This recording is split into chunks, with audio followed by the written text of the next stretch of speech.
Monsieur le Président, Madame la Ministre, chers collègues. Madame la Ministre, le nombre de lois sur le logement ces dernières années est impressionnant. On pourrait s'en réjouir si cela correspondait à résoudre la grave crise de logement que nous connaissons actuellement.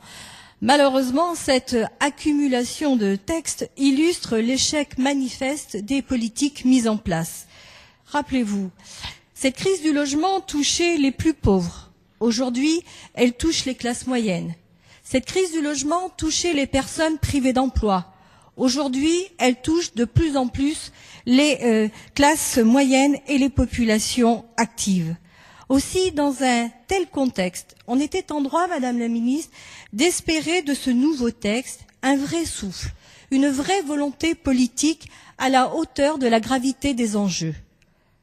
Au lieu de cela, votre projet, même si je reconnais qu'il y a des avancées et des aspects techniques positifs, est largement à côté de ces enjeux. C'est un texte de renonciation qui se contente, au mieux de gérer la pénurie des logements sociaux, au pire de stigmatiser les organismes HLM et certains locataires du parc social. Ce texte dénature aussi la politique du logement.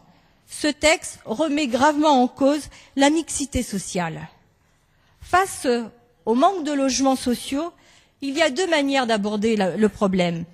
La première, la bonne, est de dégager les moyens financiers suffisants pour construire massivement les logements nécessaires.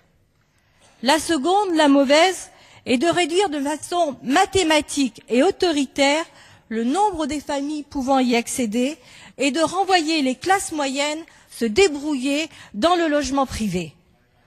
Madame la Ministre, vous avez choisi la seconde, la pire, celle qui remet en cause le droit du maintien dans les lieux des locataires, celle qui facilite les expulsions, celle qui réduit le nombre des bénéficiaires par l'abaissement des plafonds de ressources et l'augmentation des surloyers.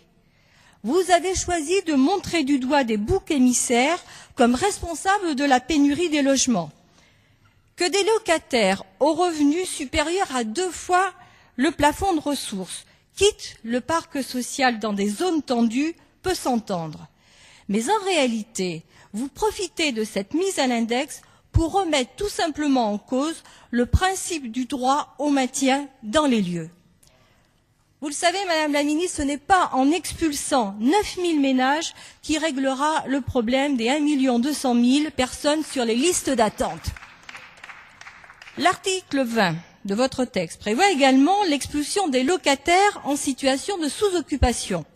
Ce n'est pas là non plus en chassant des locataires d'un logement devenu trop grand, soit parce que les enfants ont quitté le toit familial, soit parce qu'il y a eu une séparation familiale que vous réglerez le problème. Vous oubliez surtout une dimension essentielle qui ne se quantifie pas. Vous oubliez celle qui relève de l'affectif et de l'humain. Vous oubliez que le logement est d'abord un lieu de vie et un lieu d'équilibre. Vos mesures font disparaître l'humain au profit des quotas. Elles n'apportent aucune réelle réponse du déficit des logements sociaux. Et je dis bien des logements sociaux. Elles auront surtout des effets négatifs. Et elles vont surtout frapper en particulier les ménages proches de la retraite, les veufs, les veuves. Elles vont frapper les classes moyennes qui assurent encore un minimum de mixité sociale. En baissant le plafond des ressources d'accès au logement social, comme le prévoit l'article 21, vous écartez les classes moyennes à faible revenu et vous augmentez du coup mécaniquement le nombre de ménages qui devront payer un surloyer. Non content de cela, vous augmentez dans le même temps le montant des surloyers eux-mêmes. Tout ceci, vous le savez, alourdira considérablement les charges locatives dans un contexte de baisse de pouvoir d'achat et d'emploi d'insécurité. Que pourront faire ces ménages et ces classes moyennes? Trop riches, selon vous, pour accéder au logement social, trop pauvres à l'évidence pour accéder au logement privé.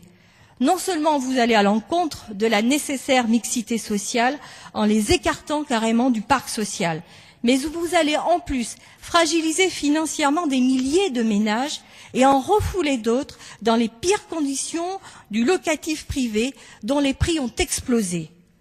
En définitive, vous allez renforcer la guillotisation des logements sociaux, renforcer l'idée que ces logements ne sont destinés qu'aux plus pauvres et renforcer la ségrégation sociale de nos territoires. Madame la ministre, ce n'est pas d'exclusion dont les Français ont besoin, mais de construction massive de logements adaptés à leurs besoins et à leurs moyens financiers. Ce n'est pas d'une énième loi de logement dont la France a besoin, mais d'une volonté politique et de financement massif et durable pour permettre aux Français de se loger correctement. Pour toutes ces raisons, Madame la Ministre, nous ne pouvons accepter ce texte en l'état. Merci.